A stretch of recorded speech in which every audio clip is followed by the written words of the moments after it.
بالله من الشيطان الرجيم بسم الله الرحمن الرحيم hello my dear friends, তোমরা সবাই কেমন আছো? আজকে আমরা শুরু করতে যাচ্ছি আর্টিকেল নিয়ে।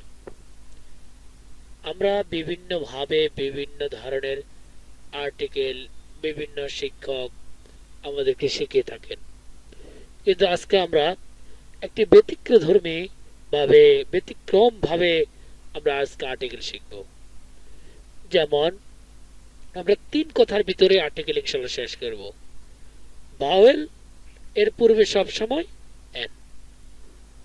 বাওয়েল বিহীন ইংরেজি বর্ণ, বাকি বর্ণগুলা বাউল কয়টি? 5টি। A E I O you.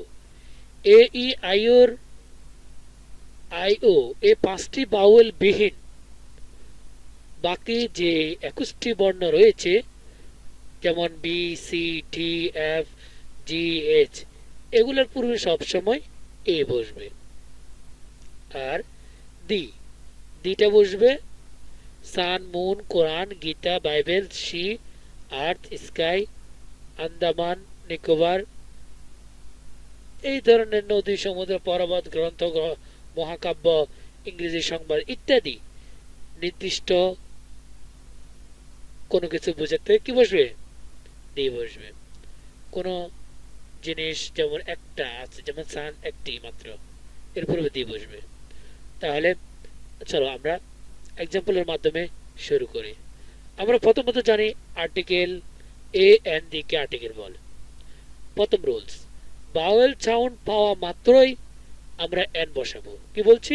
শুধু বাউল বলি না, এখানে বলছি বাউল সাউন্ড পাওয়া মাত্রই এন বসাবো। যেমন এন অ্যাপল, এ আছে, এটা একটা বাউল।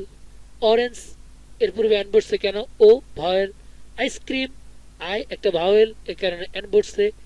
এগ ডিম, এগের পূর্বে ইউ বসছে, ই একটা ভাওয়েল। আমব্রেলা এর পূর্বে ইউ আছে, ইউ একটা ভাওয়েল। এইখানে কিন্তু আসলে আমরা জানি এম, এম এখানের মধ্যে শুধু বাউল উচ্চারণ হয়েছে। A M M, A M, M এর উচ্চারণ কি? বাংলাতে যদি আমরা লিখি এ ম এম, তাহলে এ এম থাকার কারণে এখানে বসছে কি? এন। যেমন এক্স রে, এই এক্স রে উচ্চারণ করতে আমরা বাউলের সাউন্ড পেয়েছি, এই কারণে এর পূর্বে এন বসছে।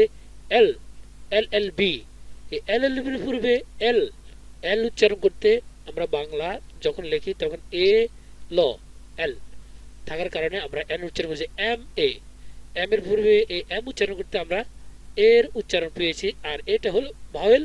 এই বাউল সাউন্ড থাকার কারণে আমরা এস বসেছি। এভাবে তোমরা প্র্যাকটিস করবে ইনশাল্লাহ। তারপরে আমরা আসছি যেমন এ বাউল রুলস 2, রুলস 2, যেমন এ বাউল বিহীন বাকি সব আলফাবেটের পূর্বে এ বসে। এ বাউল মানে এতে বসে কি? এ। এর রুলস হলো কি? বাউল বিহীন বাকি সব আলফাবেটের পূর্বে এ বসবে। তাহলে এ কোথায় বসবে? যেমন বাকি 21টি বলছি, সে 21টি বর্ণের পূর্বে, যেমন a ball, a cat, a dog, A B C S, A B A ETC. Rules 3, the নির্দিষ্ট জিনিসের পূর্বে এবং একটি মাত্র জিনিসের পূর্বে দি বসে। নির্দিষ্ট জিনিস এবং একটি মাত্র জিনিস, চান, মুন, যেমন দি মুন, দি চান, দি হোলি কোরআন, দি বাইবেল। এভাবে তোমরা প্র্যাকটিস করবে ইনশাল্লাহ। এখন এই নিচের যে কয়েকটা এক্সাম্পল রয়েছে, তোমরা এই এক্সাম্পল গুলো প্র্যাকটিস করবে আর অ্যান্সার সহকারে দিবে। এই বাকি এই অ্যান্সার গুলো না দেখে তোমরা প্র্যাকটিস করে ইনশাল্লাহ আর্টিকেলের ভয় তোমাদের মধ্যে কেটে যাবে। যদি তোমাদের কাছে এই অগোছালো কথাগুলো যদি ভালো লেগে থাকে, তাহলে তোমরা আমার চ্যানেলটিকে সাবস্ক্রাইব করে রাখবা। আর এটাই তোমাদের, আর কোন কোন ভিডিওগুলো তোমাদের লাগবে, তোমরা কোনগুলো এখনো বোঝো নাই, তা আমাকে কমেন্ট করে জানাবে।